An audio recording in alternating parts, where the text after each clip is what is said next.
Good morning everyone. अपनी पिछली video में हमने डिस्कस किया 8th क्लास का मैथ का chapter number 3 understanding quadrilaterals. Understanding quadrilaterals में हमने ये डिस्कस किया कि क्वाड्रिलेटरल्स क्या होते हैं, रेगुलर पॉलीगन, इर्रेगुलर पॉलीगन, और एक पॉलीगन के इंटीरियर एंगल्स का सम कितना होता है, ट्राइंगल के एंगल्स का सम कितना होता है, क्वाड्रिलेटरल के एंगल्स का सम कितना होता है। आज हम डिस्कस करने जा रहे हैं बाकी का पोर्शन जो हमारा अंडरस्टैंडिंग क्वाड्रिलेटरल के चैप्टर में रह गया, जिसमें सबसे पहले हमारे पास है sum of measures of exterior angles of a polygon. एक पॉलीगन के एक्सटीरियर एंगल्स का सम क्या होता है। जैसे हमने पिछली वीडियो में सॉल्व किया कि एक पॉलीगन के इंटीरियर एंगल्स का सम वो 360 क्वाड्रिलेटरल का 360 डिग्री होता है, या फिर जिसकी साइडें जितनी है उसके अकॉर्डिंग एक फार्मूले के अकॉर्डिंग हमने उसका सम निकालना सीखा। अब इसमें हमारे पास है कि जो एक्सटीरियर एंगल्स मतलब जो पॉलीगन के बाहर की साइड एंगल बने हुए हैं उनका जोड़ कितना होता है। हम इसे इस एग्जांपल से समझने की कोशिश करते हैं। हमारे पास जैसे ये फिगर दी हुई है ABCD एंड E, ये 5 साइडेड फिगर है हमारे पास, और इसके ऊपर एक्सटीरियर एंगल्स बने हुए हैं 1, 2, 3, 4 एंड 5। 5 एंगल्स हमारे पास बने हुए हैं 1, 2, 3, 4 एंड 5। हम पता करना चाहते हैं कि 1, 2, 3, 4, 5 इन 5 एंगल्स का जोड़ कितना होगा। तो इसको करने के लिए हम क्या कर सकते हैं कि हम इसकी एक सेम फिगर की ड्राइंग हम अपने फर्श पर बना के भी इसको एक एक्टिविटी के तौर पे सीख सकते हैं। जैसे मान लो अपने फर्श फ्लोर पर हमने चौक से इस फिगर को बना लिया और मान लो हम ए पर खड़े हैं, और ए से बी की तरफ अगर चलना शुरू करते हैं तो ये ए वाली लाइन है। अगर हम बी की तरफ जाना शुरू करते हैं तो हमें जो एंगल 5 है वो पूरे का पूरा पार करके फिर हम ए बी की तरफ चलना शुरू कर देंगे।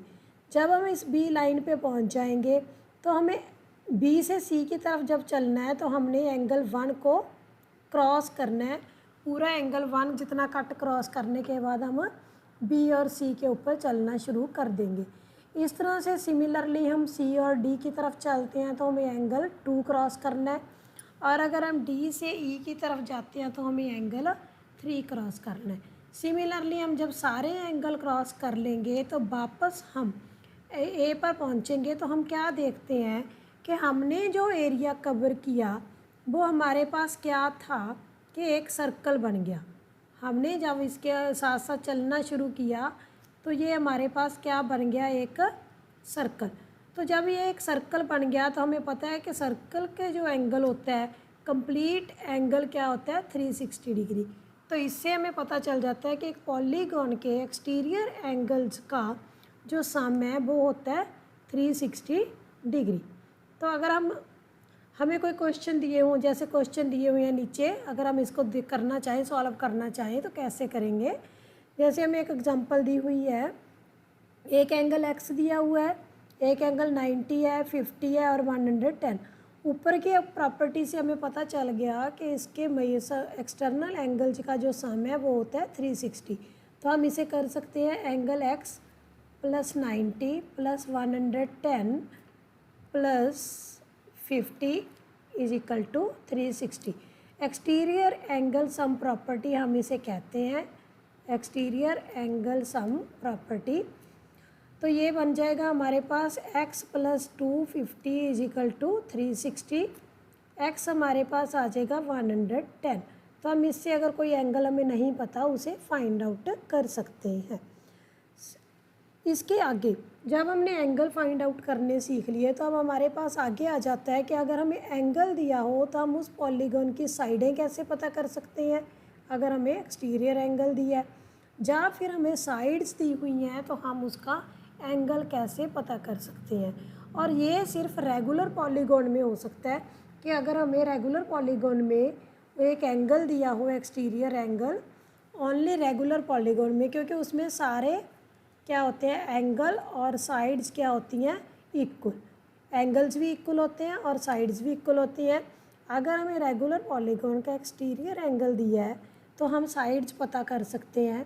जिसका फार्मूला क्या है, नंबर ऑफ साइड्स हमारे पास आ जाएगा कंप्लीट एंगल या टोटल एंगल, जितना भी एक्सटीरियर का बना उसके नीचे आ जाएगा जो गिवन एंगल हमें दिया हुआ है।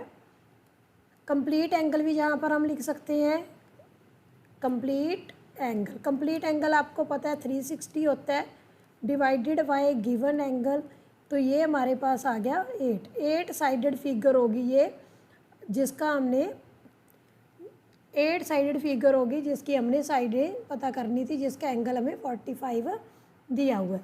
सिमिलरली अगर हमें साइडें दी हुई हो, मान लो हमें साइड्स दी हुई हैं और हमने एंगल पता करना है, तो हम कैसे फाइंड आउट करेंगे।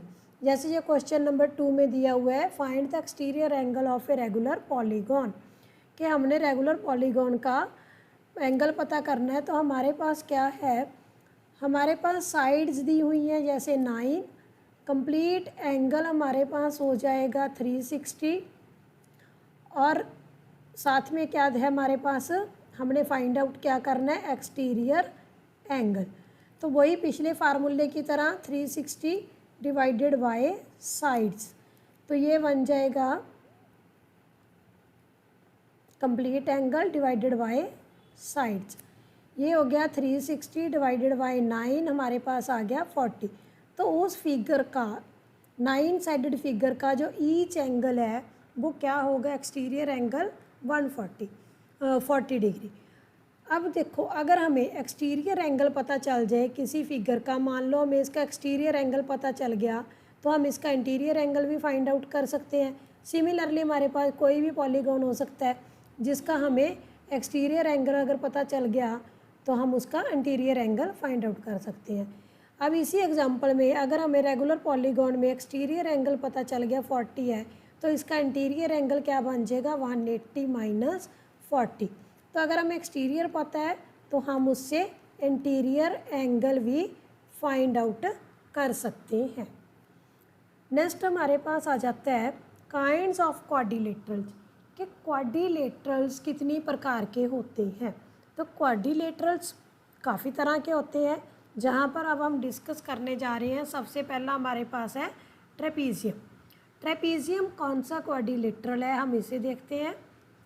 Trapezium is a quadrilateral with pair of parallel sides. अब ये तो हमें पता है कि ट्रेपीजियम एक ऐसा क्वाड्रिलेटरल है जिसमें पैरेलल साइड्स भी होती हैं। अब पैरेलल साइड्स क्या होती हैं, जो एक ही तरफ को जारी हो।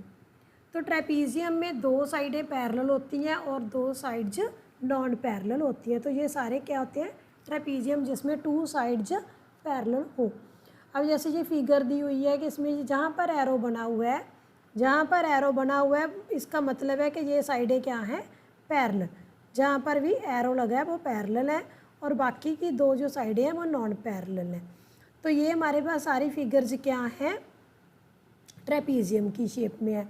अब इसमें हमारे पास जो दिया हुआ है ये ट्रेपीजियम नहीं है। ये क्यों नहीं है, क्योंकि इसमें कोई भी साइड पैरेलल नज़र नहीं आ रही। इसमें 4 साइडें नहीं है, यहाँ पर है हमारे पास 5 साइडें, इसमें भी कोई पैरेलल साइड नज़र नहीं आ रही। तो आगे हमारे पास आ जाता है ट्रेपीजियम।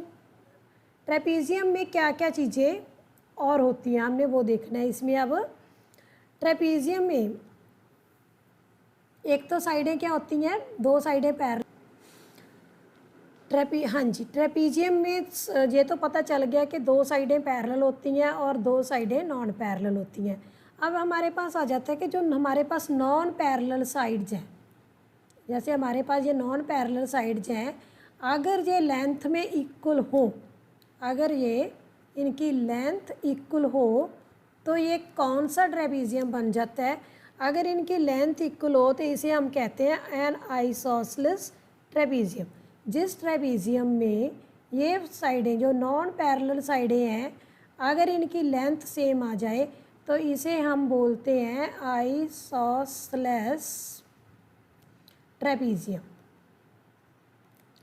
नेक्स्ट हमारे पास आ जाता है काइट। अब हम देखेंगे कि काइट क्या होता है। काइट, एक तो जैसे काइट तो सबने ही देखे होते हैं, हमने बचपन में जैसे उड़ाए भी होते हैं काइट, आजकल भी मार्केट में काइट तो मिल ही जाती है। तो काइट की शेप इसको देख के आपको पता चल जाएगा कि काइट की शेप भी इस तरीके से होती है। अब काइट में क्या होता है, इसमें जो एडजेसेंट साइड्स होती हैं, जो दो एडजेसेंट साइड्स होती हैं, ये दोनों इक्वल लेंथ की होती हैं। जैसे ए और बी, इस फिगर में ए और डी ये दोनों सेम लेंथ की हैं, बी सी और डी सी ये दोनों सेम लेंथ की होंगी। काइट में भी साइडें 4 होती हैं, पर इसमें क्या होता है कि इसमें जो साथ लगने वाली साइडें हैं वो आपस में इक्वल लेंथ की होती हैं, तो इसे हम क्या कहते हैं, kite. Distinct conjunctive pairs of sides of equal length. There are exactly 2 distinct conjunctive pairs of sides of equal length. तो नेक्स्ट हमारे पास आ जाता है पैरेललोग्राम।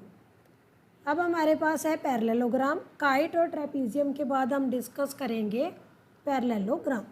पैरेललोग्राम एक ऐसी फिगर है, एक ऐसा क्वाड्रिलेटरल है जिसकी ऑपोजिट साइड्स पैरेलल भी होती हैं और इक्वल भी होती हैं।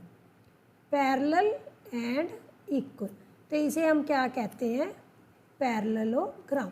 ये पैरेलल भी होएंगी और इक्वल भी होएंगी। तो ये हमारे पास क्या है, एक पैरेललोग्राम की फिगर है। और इसमें क्या होता है पैरेललोग्राम में ये तो हमें पता चल गया कि इसकी दो opposite sides equal and parallel होती हैं। नेक्स्ट हमारे पास आ जाता है इसमें कि पैरेललोग्राम्स जो हैं उसके डायगोनल्स, अब ये हमारे जैसे दिया हुआ है कि अगर दो लाइनें, कोई भी दो पैरेलल लाइंस, या वैसे हमारे पास कोई पैरेलल लाइंस दी हुई हैं पैरेललोग्राम को समझने के लिए, मान लो हमने दो पैरेलल लाइंस बना ली और दो ट्रांसवर्सल लाइंस बना ली। ट्रांसवर्सल लाइन मतलब इसको काटने के लिए, जैसे ये दो ट्रांसवर्सल लाइंस क्या कर रही हैं, इसे कट कर रही हैं। तो जो बीच वाला पोर्शन इसमें बनता है वो एक पैरेललोग्राम की शेप का बनता है।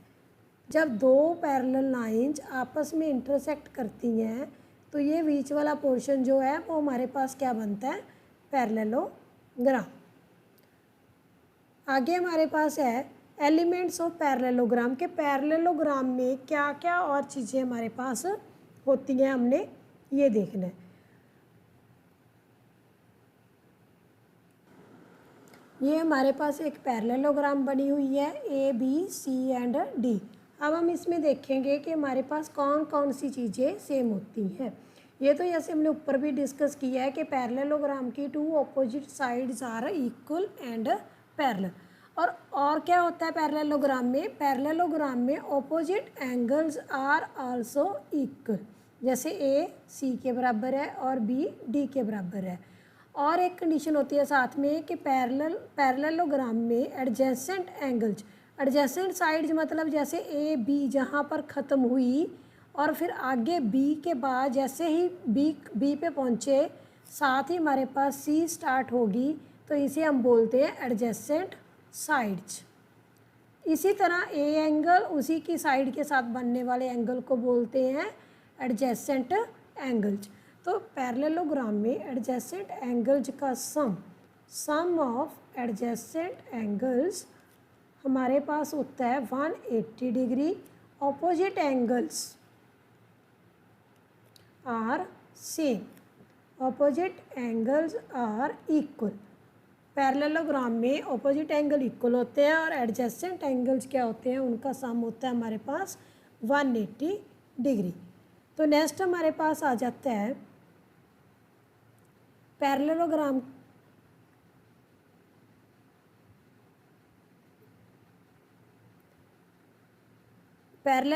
के डायगोनल्स ऑफ ए पैरेललोग्राम। अब हम देखेंगे कि पैरेललोग्राम में उनके डायगोनल्स की क्या क्या प्रॉपर्टीज़ होती हैं।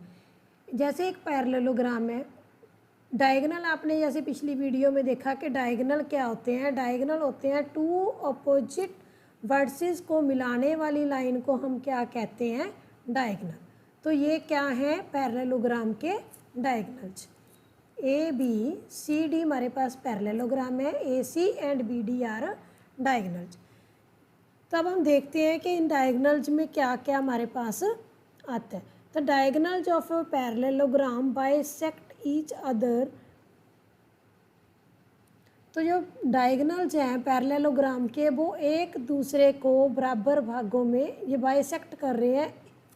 जब इंटरसेक्ट करते हैं एक डायगनल दूसरे डायगनल को किसी एक पॉइंट पे सेंटर पे इंटरसेक्ट करता है तो ये डायगनल दो बराबर भागों में बट जाते हैं। मतलब कि जैसे ए ओ और ओ सी ये दोनों क्या होंगे इक्वल लेंथ के, O D and O B दोनों इक्वल लेंथ के होंगे। तो diagonals of a parallelogram bisect each other at the point of a intersection. तो ये आपने याद रखना है कि डायगनल्स पैरेललोग्राम के बाइसेक्ट करते हैं एक दूसरे को। नेक्स्ट हमारे पास आ जाता है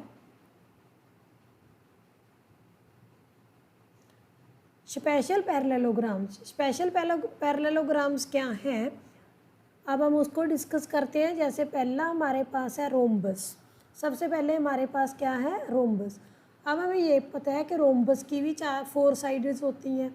जैसे स्क्वायर की 4 साइड्स होती हैं, पैरेललोग्राम की 4 साइड्स होती हैं, एक रेक्टेंगल की भी 4 साइड्स होती हैं। सिमिलर सेम उसी तरह रोम्बस की हमारे पास कितनी साइड्स होती हैं 4। पर इसमें क्या है all 4 sides are same length. Rhombus में हमारे पास साइडें क्या होती हैं, सबकी लेंथ क्या होती है सेम। पैरेललोग्राम में ऑपोजिट साइड्स आर सेम होती हैं और इसमें क्या होती हैं ऑल साइड्स आर सेम। तो अब इसमें क्या है कि रोम्बस में सारी प्रॉपर्टीज़ तो आ जाती हैं हमारे पास पैरेललोग्राम की, कि इसके भी डायगोनल जो है वो कट करते हैं बाइसेक्ट करते हैं। तो इसमें साथ में क्या आ जाता है रोम्बस में कि इसके डायगोनल जब कट करते हैं तो वो 90 डिग्री का एंगल बनाते हैं। तो सेंटर पे जब वो कट करते हैं तो वो 90 डिग्री का एंगल बनाते हैं। It means they are perpendicular. सारी प्रॉपर्टीज़ हमारी पैरेललोग्राम में रही हैं, सिर्फ इसमें जहाँ आकर ये बदल जाता है कि डायगोनल बाइसेक्ट करते हैं, पर बाइसेक्ट कितने पे करते हैं एट 90 डिग्री।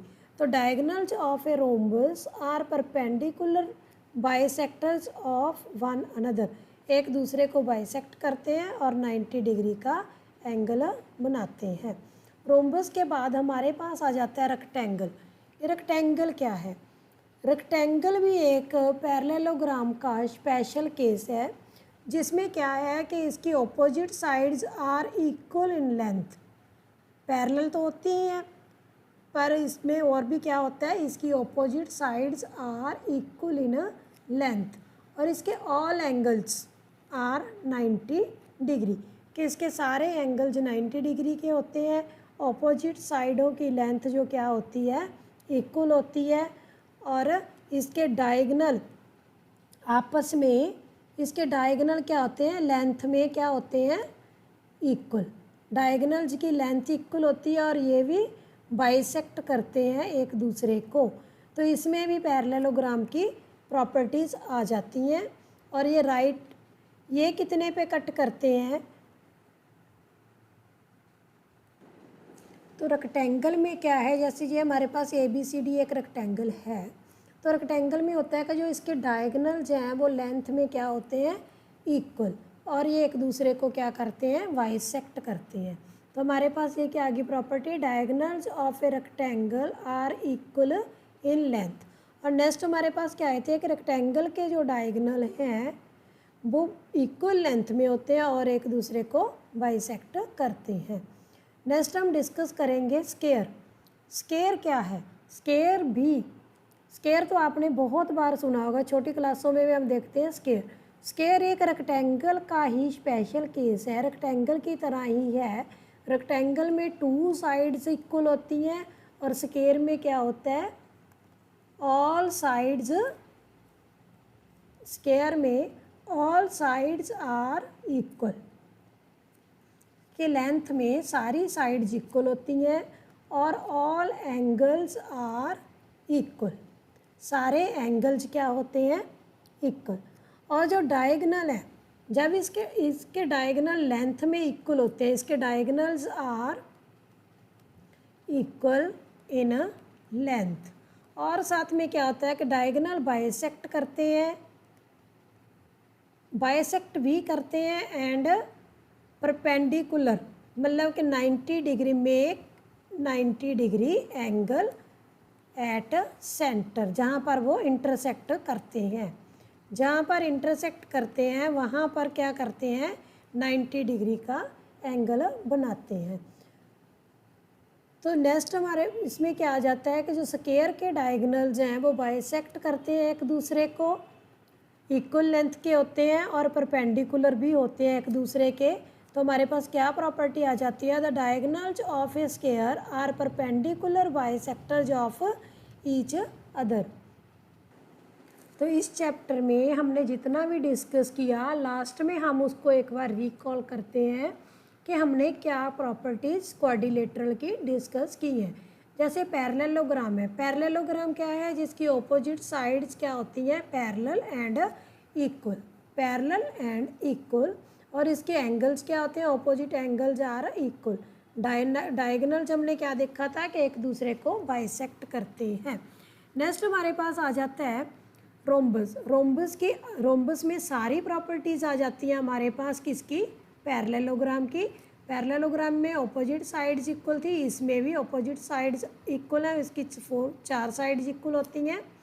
और इसमें साथ में क्या आ जाता है, जहाँ डायगोनल बाइसेक्ट करते हैं वहाँ पर साथ में आ जाता है कि डायगोनल परपेंडिकुलर भी होते हैं। आगे आ जाता है हमारे पास रेक्टेंगल। रेक्टेंगल भी हमारे पास पैरेललोग्राम का ही एक स्पेशल रूप है, जिसमें सारी प्रॉपर्टीज़ पैरेललोग्राम की आती हैं, और उसका एंगल फ़र्क आ जाता है कि पैरेललोग्राम में ऑपोजिट एंगल्स इक्वल होते हैं, एडजेसेंट का 180 होता है, पर इसमें क्या होता है कि सारे एंगल्स क्या होते हैं 90 डिग्री, और डायगोनल्स क्या होते हैं इक्वल।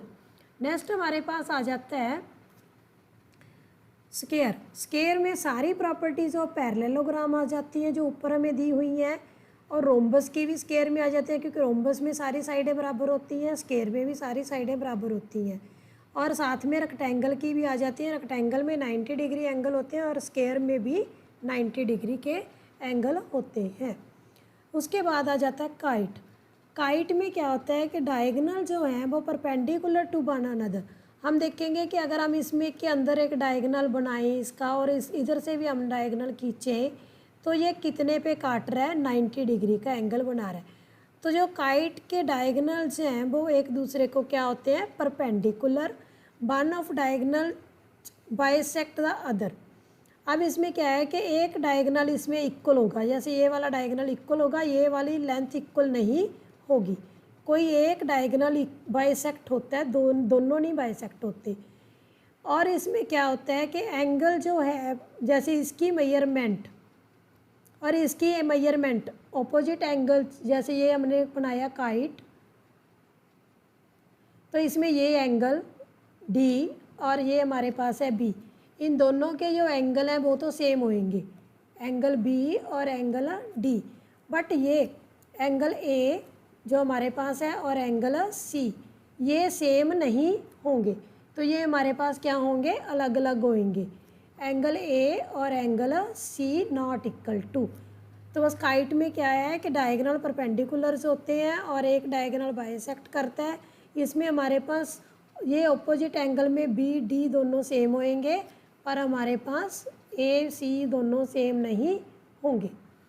तो आज के हमारे लेसन में हमने डिस्कस किया क्वाड्रिलेटरल्स के बारे में। उम्मीद है कि आपको ये पूरे का पूरा चैप्टर अच्छी तरह से समझ आ गया होगा, और आप मेरी वीडियो को लाइक भी करोगे, और अपना सारा लेसन समझने के बाद अपने एक्सरसाइज के क्वेश्चंस बड़ी आसानी से कर सकोगे। Thank you.